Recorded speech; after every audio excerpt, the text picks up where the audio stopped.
예수님께서 이 땅에 임하시면서 복음의 시대가 시작이 되었습니다. 하나님의 나라가 이 땅에서 시작이 되었습니다.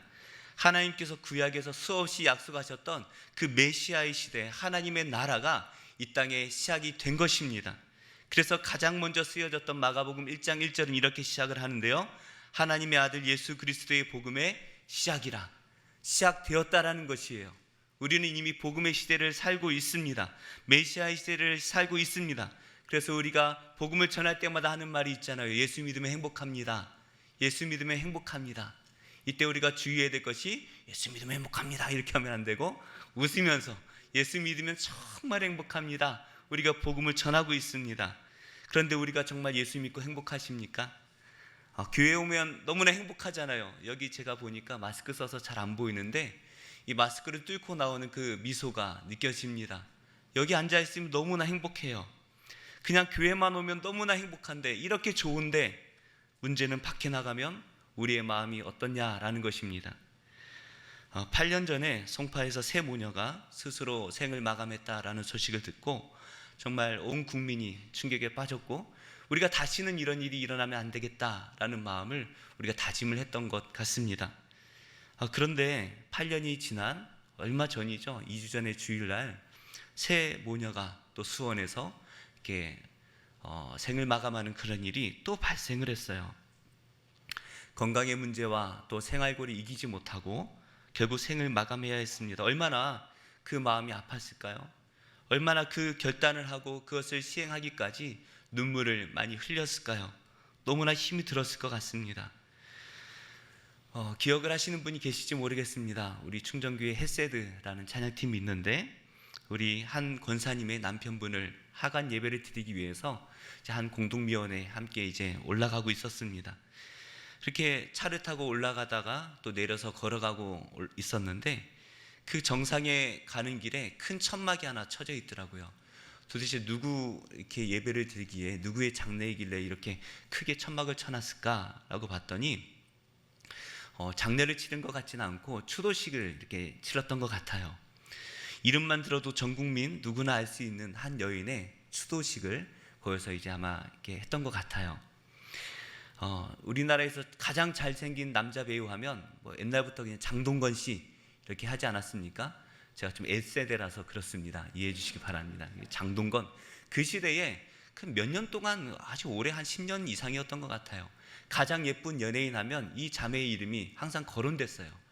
온 국민에게 사랑을 받고, 뭐 외모뿐만이 아니라 성격도 참 좋았던 것 같고, 그러니 뭐 돈도 부족하지 않았겠죠.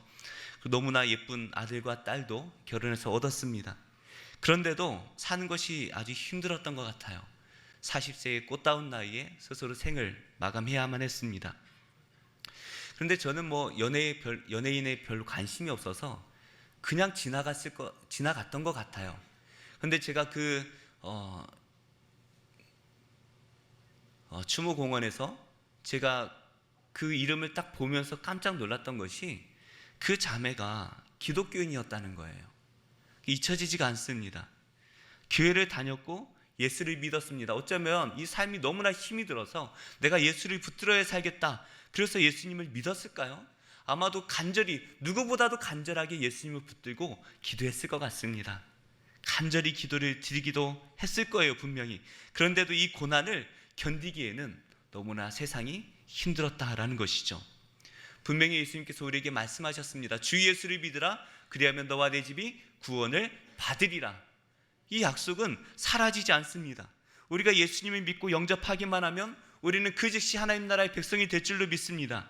하나님 나라가 우리 마음에 임하시는 거예요. 이 세상은 지옥과 같고 여전히 우리를 힘들게 하지만, 내가 예수님을 입으로 시인하기만 하면 그 예수님께서 하나님의 나라를 우리에게 심어주신다라는 것입니다. 그런데 우리라고 이 세 모녀와 뭐가 다를 바가 있겠습니까? 이 세상을 살아가면서 받는 이 고난의 무게가 우리가 무엇이 다릅니까? 다 힘들어요. 내가 예수님을 믿는데, 분명히 예수님을 내가 영접했는데, 분명히 예수님이 나와 함께 하신다라는 것을 내가 확실히 믿는데, 우리는 여전히 고난 가운데 힘들어하며 살아갈 수밖에 없다라는 것입니다. 오늘 어떠한 마음의 무게를 가지고 이 자리에 오셨습니까? 어떠한 고난의 짐을 짊어지고 이곳에 오셨습니까? 오늘 집으로 돌아가실 때에는 모든 것이 다 내려지고 오직 천국만이 우리 마음에 가득하기를 예수의 이름으로 축복합니다. 아멘 안 하신 분에게 2배로 축복합니다. 네, 그렇다고 안 하지 마시고요. 오늘 본문은 우리에게 금식에 대해서 말씀을 하고 계십니다. 그런데 그냥 이 본문만 딱 떼어놓고 보면 금식을 하지 말라는 말씀인가? 언제 금식을 하라는 말씀인가? 이렇게만 우리가 보일 수도 있어요. 그런데 이 금식 자체에만 우리가 관심을 가지면 해석하기가 좀 난감한 부분이 있습니다. 왜냐하면 예수님께서 계속해서 죄 사함에 대해서 말씀을 하고 계시기 때문입니다. 계속해서 우리에게 죄 사함에 대해서 말씀을 하세요. 그래서 예수님께서 2장 5절부터 이렇게 말씀을 하시는데요, 중풍병자에게 이르시되 작은 자야 내 죄 사함을 받았느니라.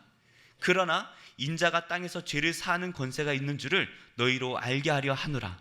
나는 의인을 부르러 온 것이 아니요 죄인을 부르러 왔노라 하시니라. 오늘 우리가 읽은 이 18절 말씀 바로 앞에까지 예수님께서는 계속해서 죄 사함에 대해서 말씀을 하십니다. 내가 이 땅에 죄 사함을 주러 온 메시아다. 이 땅의 죄인을 다 사하고 이 땅을 의롭게 완전히 새롭게 바꿀, 완전히 새롭게 이 땅을 바꾸어낼 그 메시아가 바로 나다라는 것을 예수님께서 계속해서 말씀하셨다라는 것이에요. 그러니 이 오늘의 말씀, 이 금식에 대한 말씀은 죄 사함과 밀접한 관련이 있다라는 것이죠. 우리가 18절의 말씀을 한 번 더 같이 읽어볼까요? 시작. 요한의 제자들과 바리새인들이 금식하고 있는지라 사람들이 예수께 와서 말하되 요한의 제자들과 바리새인의 제자들은 금식하는데 어찌하여 당신의 제자들은 금식하지 아니하나이까? 이 경건한 유대인들은 일주일에 이틀씩 월요일과 목요일에 금식하며 기도했습니다. 그런데 구약 성경에서 하나님께서 금식하라 라고 명령하신 것은 사실 1년에 단 하루뿐입니다. 이 대속제일이라 불리는 이날에는 이스라엘 모든 백성들이 의무적으로 금식을 해야 됐습니다. 이날 백성들은 성전 밖에서 자신들의 죄를 용서해 주시기를 바라면서 하루 종일 금식하며 기도합니다. 온 백성들이 모여서 기도하는 거예요. 아침 전날 저녁부터 그냥 그 다음날 저녁까지 금식하며 기도하는 것입니다. 그러면 그날 이제 대제사장이 이제 일찍이 나와서 정결탕이라 부르는 그 못으로 갑니다. 그곳에서 정결하게 옷을 다 씻는 거예요. 그리고 나오면서 이제 그날을 위해서 속죄일을 위해서 특별히 준비한 이렇게 세마포 옷을 입습니다. 그리고 이제 성전으로 올라가는 거예요. 성전에 들어갑니다. 그곳에서 이제 숫송아지 1마리와 또 숫염소 2마리를 잡게 되는데요. 그 짐승을 잡아서 이제 2마리를 준비하지만 송아지 1마리, 염소 1마리만 잡아요. 그 피를 가지고 이제 성전으로 들어갑니다. 성소로 들어가요. 그 성소로 들어가서 그곳에서 향을 피웁니다. 거룩한 향을 피우고 그걸 들고 지성소, 휘장을 지나 지성소로 들어가는 거예요. 그럼 그곳에 향이 가득할 거 아닙니까? 그럼 하나님께서 이 죄를 다 감추어 주신다라는 겁니다. 그때 제사장이 그 가지고 온 피를 동쪽에 뿌리고 속죄소에 뿌려요. 그러면서 뭘 기도합니까? 속죄소라 불리는 이 천사의 날개 사이에서 하나님께 이스라엘 모든 백성들의 죄, 모든 이스라엘 땅에 있는 모든 죄를 가지고 다 기도하는 거예요. 그럼 하나님께서 1년 동안의 모든 죄를 다 용서해 주십니다. 그리고 이제 나오는 거예요. 그러는 동안 이스라엘 백성들은 밖에서 계속해서 금식을 하며 기다리고 있는 것입니다. 이렇게 1년에 한 번 대속죄일에 온 이스라엘 백성들이 다 같이 금식을 하던 것에서 나중에 바벨론 포로 이후에는 1년에 4번씩 금식을 하기 시작해요. 우리가 왜 이렇게 멸망을 했을까라는 것을 생각하다가 우리가 죄를 지었구나. 우리가 죄를 지어서 이렇게 멸망하게 되었어 라는 마음을 가지고 이들이 1년에 4차례 이스라엘 백성들이 멸망한 그 날들을 계산해서 1년에 4차례 기도를 하는 거예요. 그러다가 신약시대에 경건한 유대인들이 이제 일주일에 2차례씩 기도하기 시작을 하는 것입니다. 이들은 금식하면서 무엇을 합니까? 이스라엘 백성들의 죄를 회개하는 거예요. 죄를 지어 이 바벨론과 페르시아와 헬라와 로마의 포로가 되었던 이 우리의 죄악을 가지고 하나님 우리를 용서해 주시옵소서, 그리고 우리를 새롭게 하여 주시옵소서, 이 땅에 우리를 거룩하게 의로운 백성으로 만들어 주실 그 메시아를 이 땅에 보내주셔서 우리를 거룩한 백성으로 새롭게 만들어 주시옵소서. 자신들의 죄를 가지고 계속해서 금식하며 기도하는 것입니다. 금식의 가장 큰 목적이 바로 이거인 거예요. 그래서 이들은 회개하며 하나님 나라가 임하기를, 그리고 메시아를 보내주시기 위해서 간절히 기도합니다. 지금 이 요한의 제자들과 바리새인의 제자들이 무엇을 하고 있습니까? 금식하고 있다는 거예요. 그러면서 예수님을 향해서 뭐라고 물어봅니까? 왜 당신의 제자들은 금식을 하지 않습니까? 라고 물어보는 거예요. 뭔가 이상하지 않습니까? 그들이 금식하며 기다리는 그 메시아가 누구입니까? 바로 앞에 계신 예수님이에요. 근데 그 예수님을 향해서 왜 당신의 제자들은 금식하지 않습니까? 라고 묻고 있는 거예요.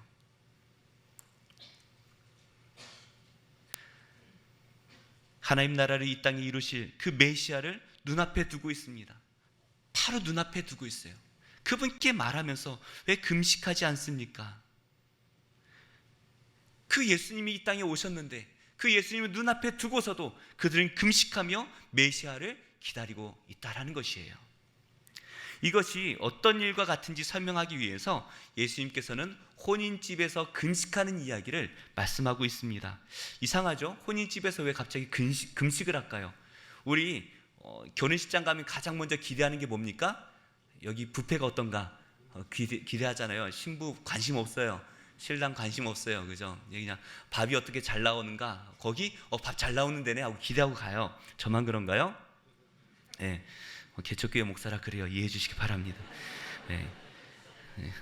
요즘은 신부가 드레스를 입으려고 금식을 하잖아요. 그렇죠? 드레스를 입기 위해서 한 3주 전부터 금식을 합니다. 그래서 보면은 딴 사람이 앉아 있어요.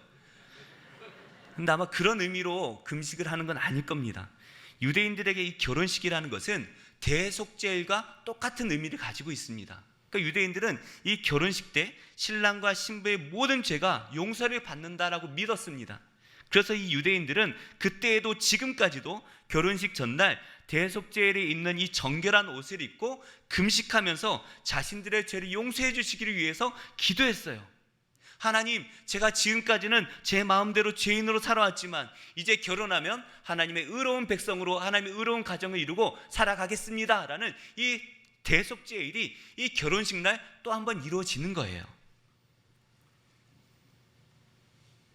그리고 하나님 앞에 기도하며 신부는 신랑을 기다립니다. 그 금식하는 거예요.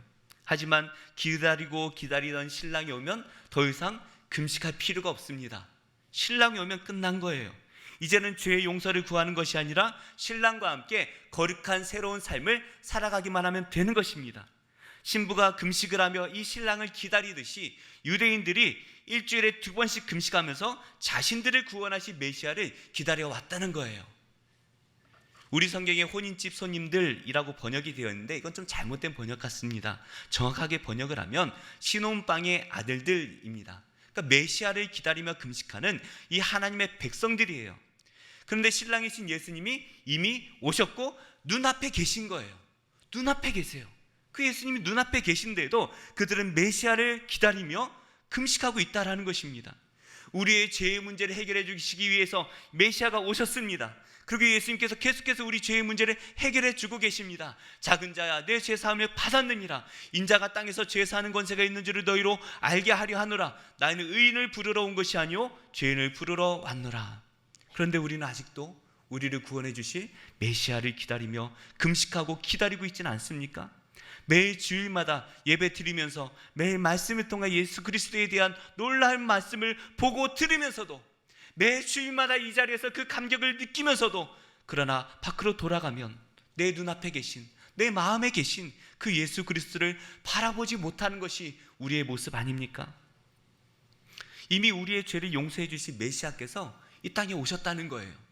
그 메시아께서 우리 마음에 임재하셨습니다. 더는 신랑을 기다리며 금식할 필요가 없습니다. 우리의 죄를 용서해 주시는 그 예수님께 우리가 믿음으로 나아가기만 하면 되는 것이에요. 그런데 예수님께서 우리를 힘들게 만드는 이 세상의 근본적인 문제인 우리 안의 죄의 문제를 해결해 주십니다. 그런데 그때 뭐라고 말씀하세요? 내 죄사함을 받았느니라 말씀하시는 거예요. 우리는 이 고난의 문제를 가지고 예수님 앞에 나아가는데 예수님은 뭐라고 말씀하세요? 내 죄사함을 받았느니라. 이 말씀을 우리에게 주시는 겁니다. 죄가 가득할 때에는 예수를 바라볼 수가 없는 거예요. 그러나 죄사함을 받을 때에 그때야 비로소 우리는 예수 그리스도를 바라보게 되는 것입니다. 그래서 더러운 귀신 들린 사람이 고침을 받습니다. 시몬의 장모가 열병에 걸렸다가 나음을 받습니다. 나사렛과 갈릴리 온 동네의 병자들이 예수님을 다 찾아가서 나음을 받는 거예요. 나병이 고쳐지고 중풍병자가 고침을 받습니다. 그럴 때마다 예수님께서 말씀을 하시는 거예요. 내 죄사함을 받았느니라. 이것을 위해 예수님이 이 땅에 오셨고 예수님이 지금도 우리 안에서 역사하고 계시는 것입니다. 성도님들의 삶에 무엇이 문제입니까? 무엇이 우리를 금식하게 만들고 기도하게 만듭니까? 오늘 힘들게 하는, 잠을 자지 못하게 만드는, 밥이 넘어가지 못하게 만드는 그 고난의 문제가 있으십니까? 우리는 예수님이 오셨는데도 금식할 수밖에 없습니다. 왜냐하면 예수님을 바라보지 못하기 때문이죠. 사실 우리는 금식하면 안 되는 존재입니다. 왜요? 내 안에 예수님이 계시니까. 신랑 되신 예수님께서 내 마음에 찾아오셨으니까 더 이상 우리는 금식하면 안 되는 거예요. 우리를 힘들게 하는 그 모든 문제들, 우리가 예수님을 영접하는 그 즉시 이 모든 것이 해결되는 것이에요. 성령으로 우리와 함께 하십니다. 그렇다면 아직도 우리가 이 고난의 문제로 힘들어하고 있다면, 아직도 금식해야 될 문제가 남아있다면 그 원인은 단 하나라는 것이죠. 우리 안에 신랑 되신 예수님이 안 계시기 때문이에요. 분명히 예수님이 내 안에 계신데 내가 바라보지 못하기 때문인 것입니다.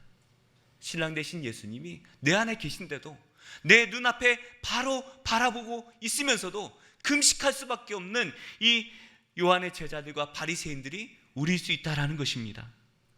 예수님께서 우리에게 금식해야 될 때가 있다라고 말씀을 하세요. 우리 2장 20절 말씀을 한번 같이 읽어볼까요? 시작. 그러나 신랑을 빼앗길 날이 이르르니 그날에는 금식할 것이니라. 신랑이 우리와 함께 하실 때에는 금식할 수가 없죠. 너무나 기뻐서 행복해야 됩니다. 첫날 그 신랑을 1년 만에 만났을 때 그 신부의 마음이 어떻겠습니까? 너무나 기쁘고 행복해야 돼요. 그러나 신랑을 빼앗길 날이 온다라는 것입니다. 이 빼앗기다라는 단어는 들어올리다, 또 가져가다라는 의미를 가지고 있어요. 그러니까 신랑이신 예수님께서 다시 들어올려지실 날이 있다는 것입니다. 그 신랑이신 예수님을 하나님께서 다시 데려가실 날이 온다는 거예요. 예수님께서 부활하시고 승천하십니다. 하나님께서 그분을 다시 데려가셨어요. 그때 120명의 제자들이 함께 모여서 마가의 다락방에서 기도했습니다. 간절하게 기도했어요. 그들이 무엇을 했습니까? 사도행전 1장 14절 말씀 함께 읽어볼까요? 마음을 같이하여 오로지 기도에 힘쓰더라. 예수님께서 승천하시고 예수님의 제자들이 기도하는 일에 힘을 다하고 있습니다.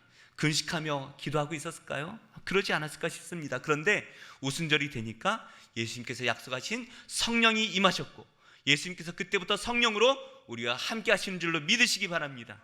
이제 예수님께서 우리와 성령으로 함께 하시는 거예요. 신랑 되신 예수님이 저 멀리 가신 게 아니라, 저 멀리 떨어져 계신 게 아니라 성령으로 늘 우리와 함께 하고 계시는 거예요. 오늘 이곳에 그의 이름을 부르는 자마다 누구든지 성령을 부어주실 것입니다. 나를 믿는 자는 성경의 이름과 같이 그 배에서 생수의 강이 흘러나오리라. 무엇이요? 생수의 강이, 생명의 강이에요. 지금 마음에 기쁨이 없으십니까? 생명이 없으십니까? 잠이 오지 않고 밥이 넘어가지 않으십니까? 그때가 바로 금식할 때입니다. 걱정과 근심과 염려로 기도하는 것이 아닙니다. 돈이 없어서 사업이 잘 되기 위해서, 자녀가 좋은 대학을 가고 좋은 직장에 가고 시집가고 장가가기 위해서 금식하는 것이 아니에요. 만약에 그런 문제로 우리가 계속해서 금식을 하고 있다면, 여전히 그 문제 때문에 금식을 하고 있다면 우리는 신랑을 마음에 품고도 금식하는 이 사람들과 똑같은 거예요. 예수님을 바로 앞에 두고도 왜 당신의 제자들은 금식하지 않느냐라고 묻고 있는 것입니다. 예수님을 눈앞에 보고도, 그 예수님을 우리 마음에 모시고도 왜 우리는 그 예수님을 바라보지 못하는 것입니까?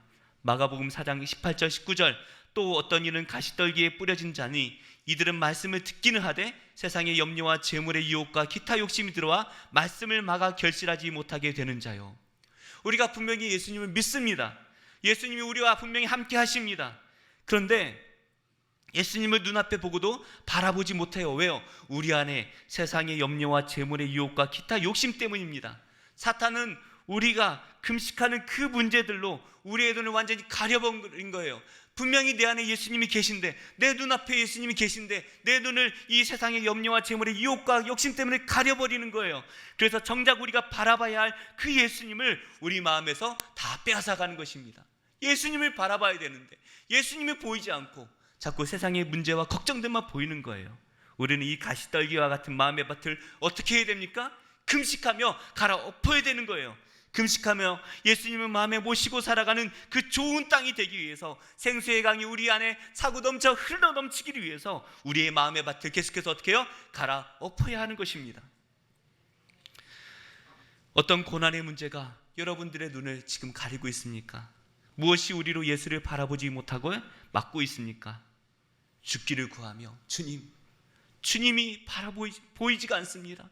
주님이 고난의 문제 때문에 주님이 보이지가 않습니다. 기도해야 되는데 기도의 자리로 나아갈 수가 없습니다. 주님, 제 눈을 가리고 있는 이 문제들을 다 벗겨주시고 예수를 바라보게 하여 주시옵소서. 말씀의 결론을 맺겠습니다. 마음이 급하시죠? 제가 더 급한 것 같아요. 걱정하지 마세요. 오다 보니까 새벽 3시 반에 이렇게 출발했는데 차가 하나도 안 막혀요. 제가 개척을 하고 참 쉬울 수가 없겠죠. 두 목사님이 길을 가다가 내기를 했다고 합니다. 들어보셨을 것 같아요. 그래서 앞에 소가 보이길래 저소를 울리는 자가 이기는 거다 하고 내기를 했어요. 근데 한 목사님이 가서 옛날 이야기부터 뭔가 슬픈 이야기 다 말했는데 안 울더래요. 나와보세요 하고 다른 목사님이 가서 그냥 귀 속에 대고 한마디 딱 하니까 소가 막 눈물을 울더래요. 그래서 어떻게 했길래 저 소가 저렇게 대성통곡을 하면 웁니까? 내가 개척교회 목사라고 했습니다. 그때 막 운다는 거예요. 오늘 그 긍휼하심이 오늘 이 자리에 함께 하실 줄로 믿습니다. 개척하는 게요 참 쉽지가 않죠. 예수님만 바라보고 십자가만 바라봐야 하는데 가장 힘든 게 그 부분인 것 같아요. 예수만 바라보고 십자가만 바라봐야 되는데 이 현실의 문제가 저의 마음을 자꾸 무너뜨리는 거예요. 그때마다 제가 이렇게 생각을 해봅니다. 가만 앉아서 왜 이렇게 안 되나? 막 잠이 오지 않아요. 막 밤이 넘어가잖아요. 뭔가 숨이 쉬어지지 않는 거예요. 어떨 때는 정말 숨이 쉬어지지가 않아서 본당에 가서 주님 이러다가 나와요. 답답할 때가 한두 번이겠습니까? 그런데 그때마다 가만 앉아 있으면 마음에 딱 드는 생각이, 왜 내 안에 예수가 느껴지지 않지? 왜 내 안에 성령이 느껴지지 않지? 그럴 때마다 정신을 바짝 차리고 기도하는 거예요. 주님이 느껴져야 되는데 주님이 느껴지지가 않습니다 하고 또 간절히 기도하다 보면 또 응답해 주십니다. 그래도 응답 안 해주시면 금식하는 거예요. 그래도 안 해주시면 또 짐 싸들고 갈멜산 기도원이 참 가까워요. 가서 기도하는 거예요. 금식하며 기도할 때마다 보여주시는 그 십자가의 사랑 앞에 제가 할 수 있는 말은 단 하나뿐입니다. 그저 감사합니다 라고 기도하며 울며 올라가서 찬양하며 내려오는 거예요. 내 맘에 주여 소망되소서.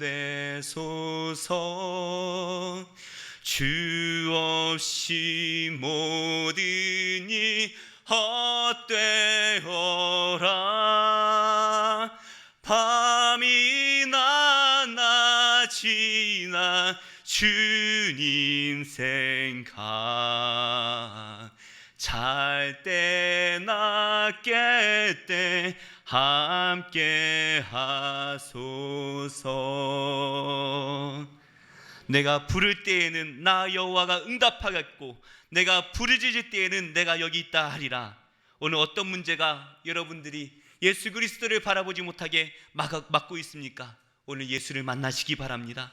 중풍병자가 예수님을 만나야 되는데 사람이 꽉 차서 도무지 들어갈 수가 없는 거예요. 어떻게 합니까? 예수님의 그 지붕 위에 올라가서 그 지붕을 뜯어내는 거예요. 그리고 침상째로 그 중풍병자를 내릴 때에 예수님께서 내 죄사함을 받았느니라. 우리가 예수님을 바라보지 못하게 가로막고 있는 이 가시밭을 뛰어넘어서 우리는 예수님을 만나야 됩니다. 그러기 위해 오늘 우리는 금식하듯 부르짖어 기도하면 됩니다. 예수님께서도 우리를 기다리고 계세요. 네가 나를 찾기를 기다린다. 누구든지 주의 이름을 부르는 자는 구원을 받으리라. 할렐루야. 누구든지입니다. 누구든지 어떠한 문제를 갖고 있든지 이 세상에서 어떠한 손가락질을 받고 있든지 전혀 상관이 없어요. 누구든지 예외가 없습니다. 오늘 그 주의 이름을 부르시기 바랍니다. 지금 주의 이름을 부를 때에 귀신이 쫓겨날 줄로 믿습니다. 주의 이름을 부를 때에 어떤 병도 나음을 받을 것입니다. 주의 이름을 부를 때에 우리 가정의 문제가 해결될 줄로 믿습니다. 주의 이름을 부를 때에 나와 우리 가정의 죄의 문제가 해결되고 구원의 문제가 해결될 줄로 믿습니다. 주의 이름을 부를 때에 고난을 넘어 영광의 나라가 우리 안에 임할 것입니다. 신랑 되신 나의 주님이시여, 우리를 만나 주시옵소서. 제 안에 임하여 주시옵소서. 가시밭과 같은 나의 마음을 갈아엎어 주시옵소서. 주의 이름을 부르며 우리 함께 통성으로 기도할까요? 주여 한번 크게 부르짖고 기도하겠습니다.